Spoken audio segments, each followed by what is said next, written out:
Hey guys, and welcome to a new episode of the Know Your Formula One track series. This week is the British Grand Prix and we're heading to Silverstone, located in the British countryside in an area known as Motorsport Valley. Silverstone held the first ever championship Formula One race back in 1950 and it has been the venue of choice for the British Grand Prix since 1987. It should remain on the calendar until at least 2034. The track has been updated multiple times and its layout has changed significantly over the years.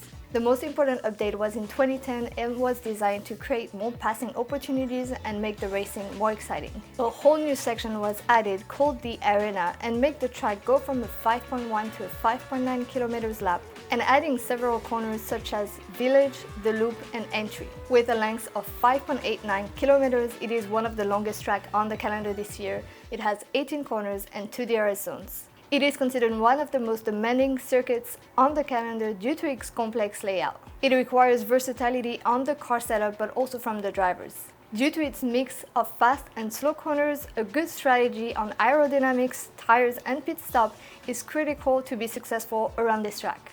By the way, I will be making these videos for every single race on the calendar this year, so if you don't want to miss any, make sure that you subscribe to the channel and that you hit the notification bell button. But for now, it's time for me to jump in the sim and show you what a fast lap around Silverstone looks like. The lap begins on the Hamilton Straight, a fast but short run before drivers attack Abbey, the circuit's first turn in flat-out fashion. Get the car to the left and hit the brakes before the 50-meter board to get lined up for turn 3, Village. Here's where the detection point for the upcoming DRS zone is. Having good slow speed rotation is critical out of corners like this.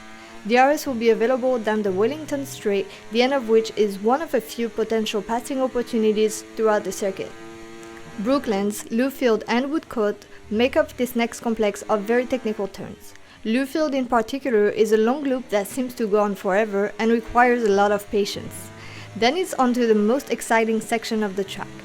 Turning it at tremendous speed at the 50-meter board, the infamous Copse corner is taken impressively flat out in today's F1 cars. Shift the car to the right-hand side of the track to get set up for turn 11, Maggots. Nailing these apexes and downshifting at the right time is essential to get the optimal line and carry the highest minimum speed. The exit out of turn 12 is usually important as it leads onto the Hanger Straight and the second DRS zone. Cars will hit top speeds of 340 km per hour at the end of the straight before reaching the fast right-hander of Stowe, making sure to use all of the curb on exit.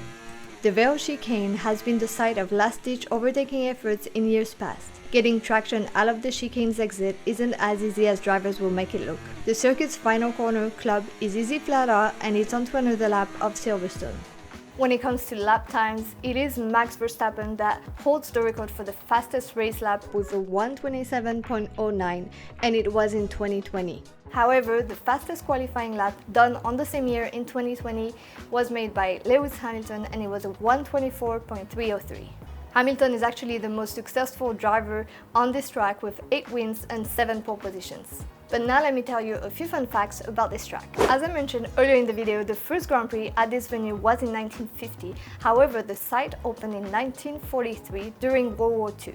It was initially an airfield that was used to train pilots with night bombing in the famous Wellington twin-engine bombers. The second fun fact is about the name of the Grand Prix. Back in 1950, for the first ever race outside of the UK, it was actually known as the Grand Prix of Europe. However, there were only 7 races for that first championship year in Formula One and 6 of them were in Europe. We had the Monaco Grand Prix, the Swiss Grand Prix, the Belgium Grand Prix, the French Grand Prix and the Italian Grand Prix. The last race was in the US and was in Indianapolis.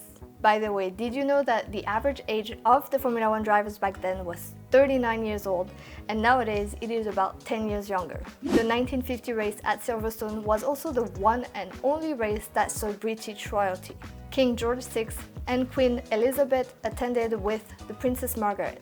Another fun fact is that almost all the corners on this track have been named. While some of them are pretty obvious, such as the Loop, that describes exactly what it is, some of the other ones are actually more surprising. For example, you might not know, but Abbey was named after the ancient Lewfield Abbey, the remains of which were found near the corner. It is believed that the abbey was founded sometime before 1133. The pit straight was also renamed Hamilton Straight after he broke the record of the most wins at Silverstone with 7 wins at his home race. Now let's talk about a few memorable moments that happened at Silverstone. And the first one that I want to mention was in 1987. We saw an incredible battle between Mansell and Piquet. Mansell was 20 seconds behind Piquet with 28 laps to go. He was able to come back and pass his rival with 3 laps to go. Extra charge, and this is where Mansell will be looking to challenge. Piquet will hold the inside line.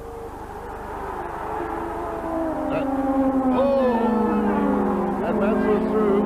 And a tremendous driving by Nigel, but that really was a bad mistake by Piquet to go back to the other side of the track. Now in 1991, Mansell won the race. His rival Senna ran out of gas at the end of the race and had to stop on the side of the track. Mansell actually stopped and gave him a lift back to the pits. And Nigel Mansell stops to take his rival Ayrton Senna back to the pits. On your way, Nigel, says Senna with a tap on the helmet. Get off it, he says to the official or the spectator who comes. What a lovely scene. I really like that. Mansell voluntarily stops. He could have driven on. It was the decent thing to do, and as I said, it disproves the belief that there was enmity between the two men. In 1998, we saw the impossible happen. Schumacher was leading the race but had a 10-second stop-and-go penalty. If he made a pit stop to serve his penalty, he would have lost too much time and would have lost track position. So he waited until the very last lap of the race, and instead of taking the finish line, he went into the pits. Because the Ferrari garage was after the finish line, he basically finished his race and was able to serve his penalty in the pit lane. There was absolutely no rule about this, and the FIA had just no response for what he did, so they just let him take the victory. He's in the pit lane. Schumacher in the pit lane. So, well, that means he'll win the race because he crosses the start-finish line to be. He crosses the start-finish line now, I believe. Well, yes, it's lap 60 to take his penalty. But the race is over, surely. Well, this could be an incredible bit of political acumen. Meantime, I'm looking to see Mika Häkkinen go through, and I'm desperately... There is Mika Häkkinen and Michael Schumacher, and I'm pretty sure that Michael Schumacher has won the British Grand Prix. I have never, ever, in the years I've been watching Grand Prix racing, seen a finish like that. It is absolutely unprecedented. Now let's talk about the more recent races. So fast forward to 2020. We saw Hamilton take the win with a punctured tire. As I mentioned earlier, this track is very demanding on the drivers but also on the cars. The tires can really suffer. Bottas actually got a puncture a few laps before and got completely out of the points, which scared all of the drivers out, and we saw Max Verstappen pit to avoid having the same issue. He obviously lost some time, but he was on fresh tires, and Hamilton got the puncture on the very last lap. Max was catching up on him very fast, but Hamilton was still able to keep the lead and win his 7th victory at Silverstone. Through the failed chicane, look how difficult it was to stop. But for Lewis Hamilton, the checkered flag will come in the nick of time for a 7th British Grand Prix victory and a record 7th British Grand Prix victory for the most wins at home. It's Lewis Hamilton who takes the race. Now the following year, we saw Hamilton and Verstappen collide on the first lap. It was a very scary 51G crash for Max. It is the second highest G-forces non-fatal crash that we've seen in Formula 1 after Roman Grosjean's 67 Gs in 2020.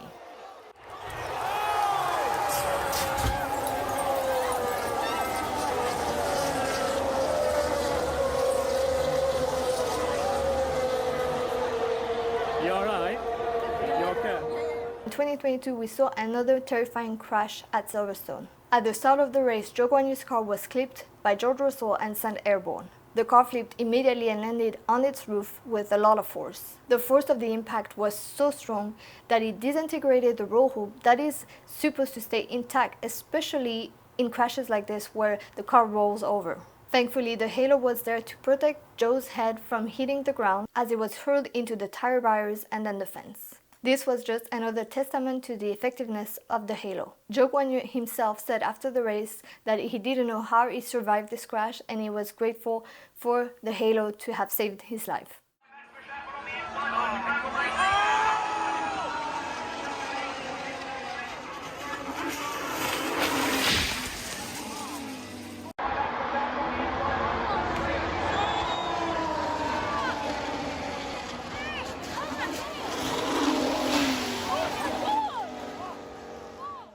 Now last year in 2023, we saw Max take the win as usual, followed by Norris and Hamilton.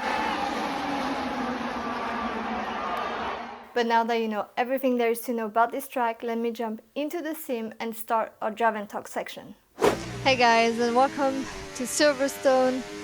It is a long but fun lap around this track. It is definitely the top of my list as one of my favorite tracks on the calendar this year. I think a lap around here flows very well. It is a good mix of, you know, very long and fast corners and very technical sections as well, which I think makes it just really fun. But let's talk a little bit about the strategy for this race. It is usually a two-stop strategy just because it is fairly demanding on the tires, but it is not impossible to do it in a one-stop only. It kind of depends on the weather and the setup that the cars are running. Teams will usually have like a medium to high downforce setup. You want to maximize grip with those very, you know, long sweeping turns, but you also don't want to lose speed on the straights. It can be difficult sometimes for the drivers to warm up their tires, and it is not rare to see the teams prioritize the soft and medium. Even if they go for a two-stop, they'll just do a mix of those two tires just because you can get more speed out of them. You can warm them up faster. But now let's talk a little bit about the recent news in Formula One. There's not that much this week really to mention. We've seen some drama again at Red Bull between Christian Horner and Jos Verstappen. It is pretty funny to see those two fight. There are rumors about Verstappen potentially going to Mercedes next year. I don't know what you guys think about that. I honestly think it's not impossible. Obviously Red Bull doesn't have the best car really anymore. I think, you know, obviously they're still doing really good, but it's getting so close between them, the McLarens and the Mercedes. And Ferrari might, you know, get back at the top, and they're all fighting for the win. So I think Max is pretty confident in his abilities, and he will still be fighting for the podium positions, if not for the win. So I think his options are open, and I believe this is the reason why Mercedes hasn't announced Kimi Antonelli officially yet, because they are waiting on Max to see what he's gonna do. Now a little bit about the last race, because I think we had a pretty entertaining race in Austria. Definitely not what we expected as a result of the race. We obviously saw some drama between Max Verstappen and Lando Norris. I'm wondering what you guys think. Who was, you know, at fault? What really happened? I think, you know, it was a racing incident, and I think they were both racing really hard. They both made some mistakes. They both were really on the edge. They collided after a mistake that Max made. I think he closed a little bit too much on Norris, didn't leave him enough room, to be honest, but Norris also dive bombed him twice prior to that, so I kind of understand that he was being really defensive at this point. So I'll say, you know, they were both at fault. I think it was just hard racing, and I think that's what we like to see. I think it's been so long that we haven't seen a really good battle for the win, for the championship title, so I don't think anyone is going to complain about that. Now obviously that was a good opportunity for Russell, and it was pretty funny because as soon as they crashed, we heard Toto Wolff on the radio tell George Russell, "Go George, you can win this." And George was in the middle of a braking zone at this point, and he just, you know, got upset and was like, "Come on, just let me drive." And it's just hilarious.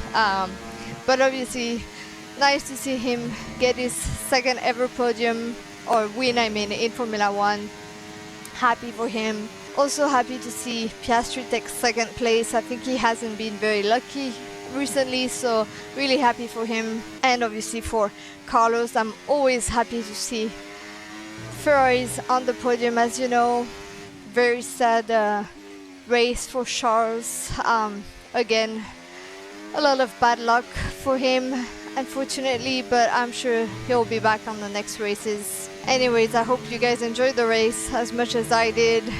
I'm really looking forward for this weekend, and I think it's time that we move on to prediction time. Alright guys, it is prediction time. Last week for the Austrian Grand Prix, I don't think anyone got it right. Obviously no one really predicted Russell to take the win, even though a few of you had him on the podium. No one really expected Norris to be out of the race, but for this weekend, for the British Grand Prix, I'm gonna put him as the winner. I'm gonna put Max in second, and I'm gonna put Hamilton in third. But I am curious to hear what you guys think, so let me know your predictions in the comments below, and I will give a shout out to whoever get it right. But until then, I'll see you in the next video.